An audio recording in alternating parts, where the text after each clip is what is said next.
Father, ano po kaya ang ibig sabihin ng aking panaginip? Magandang tanong po, no? Marami ang mga nagme-message din po sa akin. This is just one example of the many who are very curious about dreams. At alam niyo po ang mga panaginip ay makikita din po natin sa Biblia at merong lugar ang panaginip sa Biblia. Ginagamit din ng Diyos ang panaginip para tayo ay makausap, no? At makapag-convey ng message ang Panginoon. No? Well, kung gagamitin po natin ang Bible, ano ba ang sinasabi niya tungkol sa panaginip? Sabi po ng mga eksperto, no, sa scriptures o sa banal na kasulatan that biblical dreams fall into three basic categories. No? Una po, they are messages of impending misfortune or good fortune. So, pag ikaw ay nagkaroon ng panaginip, maaaring ito ay isang mensahe ng Diyos, pinapaalam na sa inyo ang iyong kinabukasan. Kung merong mabuti o may masamang mangyayari. No? Pangalawa, ang mga panaginip daw sa Biblia ay isa ding babala, a warning about false prophets. No? Tayo ay binibigyan ng mensahe din ng Diyos sa mag-ingat, hindi lahat ng gumagamit sa kanyang pangalan, sa kanyang mensahe ay totoo, ay galing sa Diyos. And the third are just ordinary, non-oracle dreams. Sa pag-aaral po ng psikolohiya, malalaman po natin na pag tayo ay nananaginip, minsan yung mga karanasan natin tinatahi-tahi ng ating isip. No? So, minsan wala naman talagang ibig sabihin. Yan ay halo-halo na ng katotohanan at yung mga gusto nating mangyari doon sa mga naiintindihan natin at hindi natin naiintindihan. So, kailangan mahalaga din po na itanong natin sa sarili, no, ano ba ang ibig sabihin ng panaginip na ito? Ito ba ay isang mensahe, mga salita galing sa Diyos na meron siyang gustong sabihin sa akin, no? Baka meron ngang paparating na hindi maganda, no? O kaya naman merong isang magandang karanasan na paparating sa akin, no? Isa ding paalaala sa atin at tignan natin ang ating mga panaginip, no? Baka tayo ay ginigising ng Diyos na magbalik loob sa Kanya, no? Kamukha nun, dito po sa ating sender na hinahabol daw siya ng mga taong pangit ang hitsura, no? At namumula ang kanilang mga mata. Maaring yan ay simbolo ng kasalanan na ating tinatakasan pero pilit tayong hinihila. Hindi po ba? Yung panaginip na puti ang lugar, alam po natin that is a symbol of heaven, no? Ano yung mga bulaklak, no? Pag nakita ka ng bulaklak, ito po ay isang simbolo ng pagbibigay ng kapurihan sa Diyos. Pero may nakita daw na mga nagtatapon ng dugo dun sa mga bulaklak. Para saan ang dugo?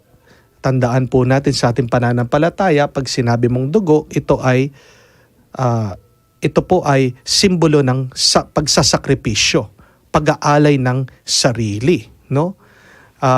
Tinapon doon sa bulaklak, maaaring ibig sabihin na tayo ay inaanyayahan na mag-alay ng ating sarili sa Diyos, no? Baka sinasabi ng Diyos sa iyo, gusto kanyang may uwi sa langit. Pero pilit ka pa rin pabalik-balik dun sa iyong pagkakasala. Baka ikaw ay inaanyayahan ng Diyos na mag-serve, no? Sumuyo, maglingkod sa Kanya. Pero dahil sa iyong mga nakasanayan na kasalanan, ito ay nagiging napakahirap para sa iyo, no? So, tanungin niyo po ang iyong sarili, ano ba yung kasalukuyan kong nararanasan ngayon, no? Magandang malaman ang sagot nitong panaginip kung tayo ay nagdarasal. And the best prayer to know the will of God is always asking the Lord, Lord, what is your will? What is your will? Matatandaan natin ang ating Panginoong Hesukristo, palaging nagdarasal bago mag-umpisa ang kanyang mission. Maging ugali din natin yon. At doon sa gitna ng kanyang paghihirap, narinig din po natin, no? Bago siya pinako sa krus, siya ay nagdasal. Tinatanong niya, Lord, ito ba ang iyong kagustuhan? No?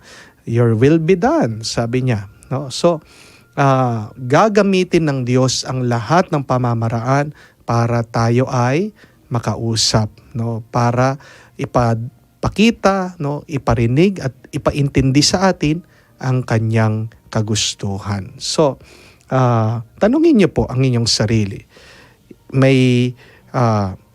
Meron ba sinasabi sa akin ang panaginip na ito? Ano ba ang babala ng Diyos sa akin? No? Kung wala naman, well, let us treat it as a normal occurrence. No? Lahat po ng mga tao ay nananaginip. No? At hindi naman lahat ng mga bagay ay dapat bigyan natin ng kahulugan. Di po ba? No?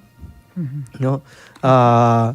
Minsan, yan yung problema sa atin . Ang problema pong, ang tawag po dyan ay overthinking. Yeah, Wala naman talagang kahulugan, binibigyan natin ng kahulugan. Mag-ingat din po tayo doon, no?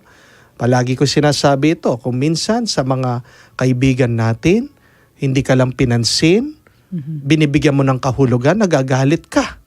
No? Sabihin mo, ano yung nagawa kong kasalanan sa kanya? Bakit galit siya sa akin? No?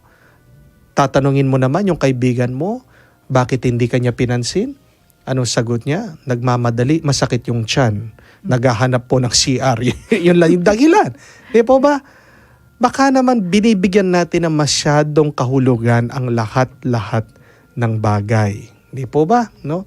Minsan, yung mga namatayan, di ba? Makakakita lang ng paro-paro. Ay, si lolo mo yan. Di ba? No? Hindi din natin maaalis na baka yun ay isang katotohanan, pero wag natin masyadong bigyan ng kahulugan ang lahat ng bagay. Dahil tayo din po ang mahihirapan. Sino sasakit ng ulo dyan? Kayo din po. No? Kayo din po. So, live only a life, no, following God's will, no?